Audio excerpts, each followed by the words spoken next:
এখন তো তালের সিজন। তাল দিয়ে প্রচুর ধরনের রেসিপি হয়। আর তাল খেতে কে না ভালোবাসে, সবাই তাল খেতে ভালোবাসে। আর তালের বড়া সবাই পারে বানাতে। কিন্তু বন্ধুরা, আমি যেভাবে তালের বড়া বানাই সেইভাবেই তালের বড়া বানিয়ে আমি আজকে তোমাদের কাছে দেখাবো। নমস্কার বন্ধুরা, আমি শিবানী কুকিং চ্যানেলে তোমাদের সবাইকে স্বাগত। আশা করছি তোমরা খুব ভালো আছো, আমিও খুব ভালো আছি। আজকে আমি একটা নতুন রেসিপি নিয়ে আবার চলে এসেছি। আজকে আমি তালের একটা রেসিপি বানিয়ে তোমাদেরকে দেখাবো। তো ঠিক আছে বন্ধুরা, প্রথম থেকে শেষ অবধি আমার রেসিপিটা দেখার জন্য আমার সাথে থেকো। চলো তাহলে শুরু করা যাক। আমি এখানে দুটো তাল নিয়ে নিয়েছি। তালের যে ওপরের মোটা মতন যে খোসাটা থাকে সেটাকে আমি ছাড়িয়ে নিচ্ছি। এইভাবে আমি তালের মোটা খোসাটা ছাড়িয়ে নিচ্ছি। আমি এভাবে দুটো তালেরই মোটা যে খোসাটা থাকে সেটা ছাড়িয়ে নিচ্ছি। এরপরে আমি তালের এই পাতলা পাতলা খোসাগুলোকেও ছাড়িয়ে নিচ্ছি। পুরো খুব ভালো করে তালের এই পাতলা পাতলা খোসাগুলোকে আমি ছাড়িয়ে নেব। বন্ধুরা আমি যেভাবে তালের পাল্পটা বের করব, তোমরা এইভাবে একবার তালের পাল্পটা বের করে দেখো। যদিও আমি জানি আজকাল সবাই জানে তালের পাল্প কীভাবে বের করতে হয়, কিন্তু আমি যে প্রসেসে তালের পাল্প বের করি, তোমরা একবার এই প্রসেসে তালের পাল্পটা বের করে দেখবে, তোমাদের কাছে খুব ইজি লাগবে। হ্যাঁ, এইভাবে দেখো আমার পুরো তালের খোসাগুলো বের করানো হয়ে গেল। আমি এইভাবে পুরো তালের খোসাগুলো বের করে নিলাম একটা একটা করে। আমি প্রথমে একটা তালের খোসাটাকে বের করে নিচ্ছি। আমার খোসাগুলো বের করানো হচ্ছে, আমার তালটাকে আমি মাঝখান থেকে চিড়ে দিলাম। তো আমার 3টে আঁঠি বেরিয়েছে। দেখো আমার তালের আঁঠিগুলো কত বড় বড়, 3টে আঁঠি বেশ বড় বড় আছে। তারপরে আমি একটা সচমানের মধ্যে জল নিয়েছি। জল নিয়ে আমি 3টে আঁঠিকে ডুবিয়ে দিয়েছি। আমি 15-20 মিনিটের মতন আমি আঁঠিগুলোকে একটু জলের মধ্যে ডুবিয়ে রেখেছি। তাতে কি হবে, আমার তালের পাল্পটা খুব ভালো বেরোবে। তারপরে চাউমিন সেদ্ধ করার পর যে চাউমিনের জল ঝরাবার জন্য যে স্টিলের ঝাঁঝরি আমরা ব্যবহার করি, সেই স্টিলের ঝাঁঝরি দিয়েই বন্ধুরা আমি আজকে তালের পাল্পটা বের করব। এই স্টিলের ঝাঁঝরি দিয়ে যদি তালের পাল্পটা বের করা হয় তাহলে খুব সুন্দর তালের পাল্পটা বেরোয়। আর হলো তালের যে আঁশগুলো থাকে সেই আঁশগুলো পর্যন্ত আলাদা হয়ে যায়। এই দেখো আমার নিচে যে তালের পাল্পটা বেরিয়েছে কতটাই স্মুথ বেরিয়েছে, একটু খোসা নেই ওর মধ্যে, কোনো আঁশ নেই, কিছু নেই। এমনকি এটাকে আর আমাকে দ্বিতীয়বার ছাঁকতেও হয়নি।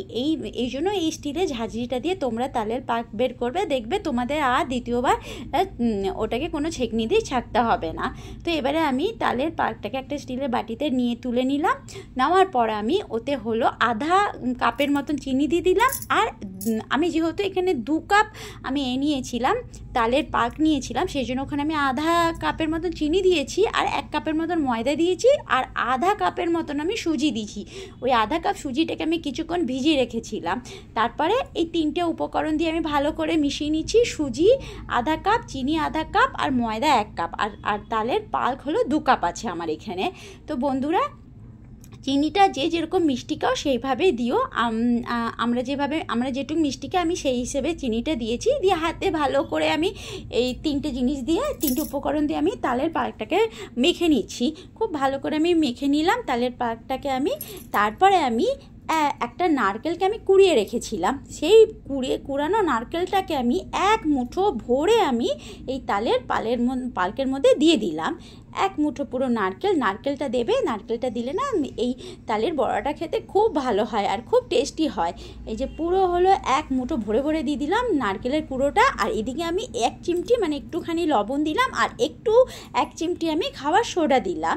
লবণ আর খাবার সোডাটা দেওয়ার পর আমি আবার ভালো করে আমি তালের পাল্পটাকে আমি হাত দিয়ে ঘুরিয়ে ঘুরিয়ে মেখে নিচ্ছি। খুব ভালো করে এই তালের পাল্পটাকে মেখে নিতে হবে। আমি দেখো কত সুন্দর করে মেখেছি। এটা না জল হবে, আবার খুব বেশি টাইটও হবে না। বেশি টাইট হয়ে গেলে না স্বাদ লাগে না, তালের বড়াগুলো কীরকম যেন শক্ত শক্ত লাগে। আর বেশি পাতলা হয়ে গেলেও ভালো লাগে না। তো এর যে বাটারটা থাকবে তালের পাল্পের, ঠিক এরকমই থাকবে। আমি প্রায় আধা ঘন্টার জন্য এই তালের পাল্পটা মেখে আমি রেখে দিলাম। আধা ঘন্টার পর আমি তালের বড়া বানাবো। তাহলে কি হবে, তালের পাল্পটা ভালো, যেসব উপকরণগুলো দিচ্ছি ওগুলো ভালো করে মিশে যাবে তালের পাল্পের মধ্যে। এরপরে আমি গ্যাস জ্বালিয়ে গ্যাসে একটা কড়াই নিয়ে নিলাম। কড়াইয়ের মধ্যে আমি একটু বেশি করে তেল দিয়ে দিলাম। তেলটা গরম হয়েছে কিনা আমি একটা ঝাঁঝরির সাহায্যে খুব ভালো করে আমি ঘেটে দেখছি আমার তেলটা গরম হয়ে গেছে, এবং তেলের গরমটা পারফেক্ট আছে কিনা সেটা দেখার জন্য আমি একটুখানি তালের পাল্প আমি দিয়ে দিলাম তেলটার মধ্যে। তো আমার ঠিক আছে, তেলটা না বেশি গরম না ঠান্ডা, মিডিয়াম আছে আমার তেলটা। ফের আমি আঁচটা ধিমি করে আমি তালের বড়াগুলো বানিয়ে নিচ্ছি। একটু একটু করে আমি দিয়ে তালের বড়াগুলো এই যে বানিয়ে নিচ্ছি। তালের বড়া সাইজটা তোমরা তোমাদের পছন্দ মতন রেখো, যে যেরকম বড়া সাইজ রাখতে পারো। আমি মাঝারি সাইজের বড়ার আকারটা দিয়েছি, কিন্তু আমার তালের বড়াগুলো দেখেছো ফুলে ফুলে কতটা বড় হয়েছে, কত সুন্দর সাইজটা এসছে। এইভাবে তোমরাও করো, দেখবে খেতে খুব ভালো হয় বন্ধুরা। এই যে আর করতে কোনো ঝামেলাই নেই তালের বড়াটা খেতে সত্যি খুব ভালো লাগে। সবাই ছোট থেকে বড় সবাই এই তালের বড়া খেতে খুব পছন্দ করে। বছরে তো একবার তালের বড়া খাওয়াই যেতে পারে, তাই না? তারপরে এই দেখো বন্ধুরা কত সুন্দর করে আমি পুরো তালের পালগুলোকে আমি বড়া বানিয়ে নিচ্ছি। দিয়ে আমি এটাকে একদম ধিমি আঁচে রেখেছি। খুব আস্তে আস্তে আমি এই তালের বড়াটা বানাচ্ছি। এটাকে পাল্টাবো না এখন আমি, কেন আমার এখনও হয়নি। হ্যাঁ, একটু হলে যখন আমার তালের বড়াটা তৈরি হয়ে যায়, আপনার থেকে তালের বড়াটা তেলের ওপরে একটু ভেসে ওঠে, তখনই বোঝা যায় যে তালের বড়াটা রেডি। তো এবারে আমি ঘুরিয়ে ঘুরিয়ে করছি, তারপরে আমি পাল্টি দিচ্ছি, একটু একটু করে আমি পাল্টাচ্ছি। হ্যাঁ, তালের বড়াগুলোকে দেখো কালার আসছে, আস্তে আস্তে কালার আসছে। ধিমি আঁচে করলে কি হবে, সুন্দর একইভাবে প্রত্যেকটা তালের বড়ায় কালারগুলো আসবে। এবং যদি আঁচ বাড়িয়ে দিই তাহলে কি হবে, তালের বড়াগুলো ওপর থেকে পুড়ে যাবে এবং ভেতরটা পুরো কাঁচা থাকবে।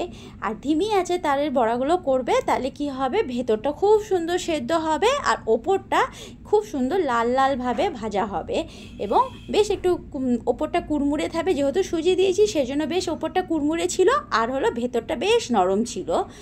আমার হয়ে গেছে তালের বড়াগুলো। আমি একটা স্টিলের বাটির মধ্যে তালের বড়াগুলো সব নামিয়ে নিলাম। এরপরে বাকি যে তালের পাল্ক আছে ওটা দিয়েও আমি তালের বড়া বানিয়ে নিচ্ছি। এই যে এইভাবে আমি পুরো তুলে নিলাম। তারপরে বাকি বড়াগুলো আমি আবার কড়াইয়ের মধ্যে তেল তো গরমই আছে, আবার বাকি বড়াগুলো আমি বানিয়ে নিচ্ছি তেলের মধ্যে দিয়ে। বন্ধুরা, আমি যেভাবে করলাম তালের বড়াটা বা তালের পালটা যেভাবে বের করলাম, তোমরা একবার বাড়িতে এইভাবে বের করে দেখবে, কোনো ঝামেলা হবে না। খুব ইজি, সে তালের পালকও বেরিয়ে যাবে, তালের খোসাগুলো ছাড়ানো হয়ে যাবে, তালের বড়াটাও করা হয়ে যায়। আর খেতে খুবই সুস্বাদু হয়, খুব দুর্দান্ত খেতে হয়, কারণ ভেতরটা না একদম নরম থাকে আর ওপরটা কি সুন্দর কুড়মুড়ো থাকে, কুড়মুড় করে, যেহেতু এটার মধ্যে আমি সুজি দিয়েছি। তো বন্ধুরা, একবার তোমরা নিজেরা বাড়িতে করে দেখবে তোমাদের খুব ভালো লাগবে। যদি আজকে আমার তালের এই বড়া রেসিপিটা তোমাদের ভালো লেগে থাকে, তো আমাকে একটা লাইক, কমেন্টস, একটা সাবস্ক্রাইব করে দিও। তো একটু তারপরে এই দেখো বন্ধুরা, যতগুলো ছিল তালের বড়া আমি করে নিয়েছি। একটা প্লেটের মধ্যে আমি উঠিয়ে নিলাম পুরো বড়াগুলোকে। আমি এই দেখো পুরো বড়াগুলোকে আমি তুলে নিলাম। যেহেতু তালের বড়া করতে সবাই পারে, কিন্তু সবাই যে যা নিজের পছন্দে করে। আমি যেভাবে করি আর কি তালের বড়া, আমি সেইভাবেই তোমাদের করে দেখালাম। এ দেখো আমি একটা তালের বড়া তোমাদের ভেঙে দেখাচ্ছি। দেখো ভেতরটা কত সুন্দরভাবে তো হয়ে গেছে। দেখো ভেতরটা একটু কাঁচা নেই, আর ওপরটা দেখো কত সুন্দর কালার এসছে আর কত কুড়মুড়ে। গরম গরম খেলে এই ওপরটা খুব সুন্দর কুড়মুড় থাকে, তবে বাসি করে খেলে একটু নরম হয়ে যায়, কিন্তু নরম হলেও খেতে খুব ভালো হয়। এ দেখো ভেতরটা দেখেছো কত সুন্দর রান্না, একদম তৈরি হয়ে গেছে, ভেতরটা একদম কাঁচা নেই, আর খেতে খুব ভালো হয়। বন্ধুরা, তোমরা একবার বাড়িতে করো, দেখবে তোমাদের খুব ভালো লাগবে। এবং আজকের মতন বন্ধুরা টাটা, কালকে আবার একটা নতুন রেসিপি নিয়ে তোমাদের কাছে চলে আসবো।